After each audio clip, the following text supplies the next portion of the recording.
একটি উদ্যোগ, একটু চেষ্টা এনে দিচ্ছে সচ্ছলতা। এই প্রতিপাদ্যকে সামনে রেখে বগুড়ার গাবতলীতে শিক্ষার্থীদের পাশে দাঁড়িয়েছে আর্থসামাজিক ও সেবামূলক সংস্থা তোমাদের জন্য। ঝরে পড়া রোদ ও শিক্ষার আলো ছড়িয়ে দিতে গ্রামীণ শিক্ষার্থীদের মাঝে বিনামূল্যে বই ও শিক্ষা উপকরণ বিতরণ করেছে সংগঠনটি। সোমবার গাবতলীর ছোট গুড়দহ গ্রামে এই মানবিক উদ্যোগের আয়োজন করা হয়।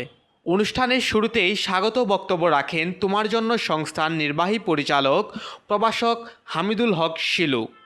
তিনি সংস্থার বিভিন্ন কল্যাণমুখী কাজের ভবিষ্যৎ পরিকল্পনার কথা তুলে ধরেন।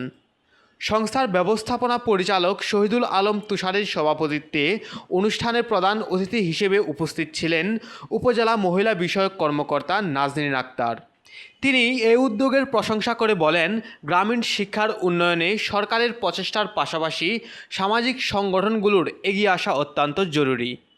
অনুষ্ঠানে বিশেষ অতিথি হিসেবে বক্তব্য রাখেন উপজেলা একাডেমি সুপারভাইজার রাশেদ খানম। আমি এই গাবতলীতে যখন আসলাম এসে দেখলাম যে আমার এখানে এই গাবতলীতে সমিতি বা সংস্থার সংখ্যা খুবই কম।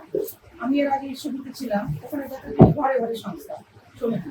কিন্তু আমার কাছে মনে হতো যে আমার ভালোই লাগে এরকম একটা সংস্থার সঙ্গে থাকলে আমাদের দেশের উন্নয়নের জন্য কাজ করবে। তো গাবতলীতে এসে মনে হচ্ছিল যে না, কিছুই নাই একেবারে কতদিন আস্তে আস্তে যদি না সময়টা আসে তখন ভালোই লাগে। কিন্তু এখন দেখতেছি যে না, মোটামুটি আমি আরেকটা সংস্থাতে গিয়েছিলাম, ওখানে যে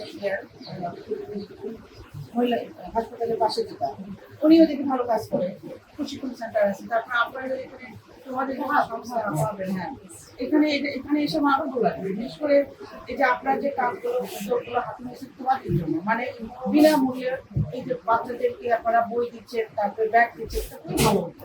আর পাশাপাশি আপনারা যে ছেলেদের নিয়ে কাজ করতেছেন, প্রতিবন্ধীদের নিয়ে কাজ করতেছেন, এই প্রতিবন্ধী বিষয়টা আমার কাছে খুবই ভালো লাগছে। কারণ আমরা প্রতিবন্ধীদেরকে সমাজের বোঝা বা অবহেলিত মনে করি। আমরা যদি আমরা এদেরকে বোঝা না মনে করি, আমরা যদি নিজেদের দায়িত্ব থেকে কর্তব্য থেকে এদেরকে একটু সামনের দিকে এগিয়ে নিয়ে যাওয়ার চেষ্টা করি, যে পাশে দাঁড়ায়, তাহলে কিন্তু এরা মানসিকভাবে একটা সাপোর্ট পায় এবং তাদের যে তারা যে মানসিকভাবে যেটা এর মধ্যে থাকে, ট্রমার মধ্যে থাকে, এখান থেকে কিন্তু সুযোগ পায় এবং তারাও মানসিকভাবে একটা সাপোর্ট পায় ভালোটার জন্য। আমন্ত্রিত অতিথি হিসেবে আরও উপস্থিত ছিলেন শহীদ জিয়া মডেল কলেজের অধ্যক্ষ ফেরদৌসী আক্তার শিউলি। অনুষ্ঠানে অন্যান্যদের মধ্যে উপস্থিত ছিলেন সংস্থার প্রতিনিধি মন্তেজার রহমান, মামুনুর রশিদ, আলামিন সহ স্থানীয় গণ্যমান্য ব্যক্তিবর্গ। প্রত্যন্ত অঞ্চলের শিক্ষার্থীদের মুখে এমন হাসি ধরে রাখতে আগামীতেও পাশে থাকার প্রত্যয় ব্যক্ত করেন আয়োজকরা। নিউজ ডেস্ক, আপন দেশ।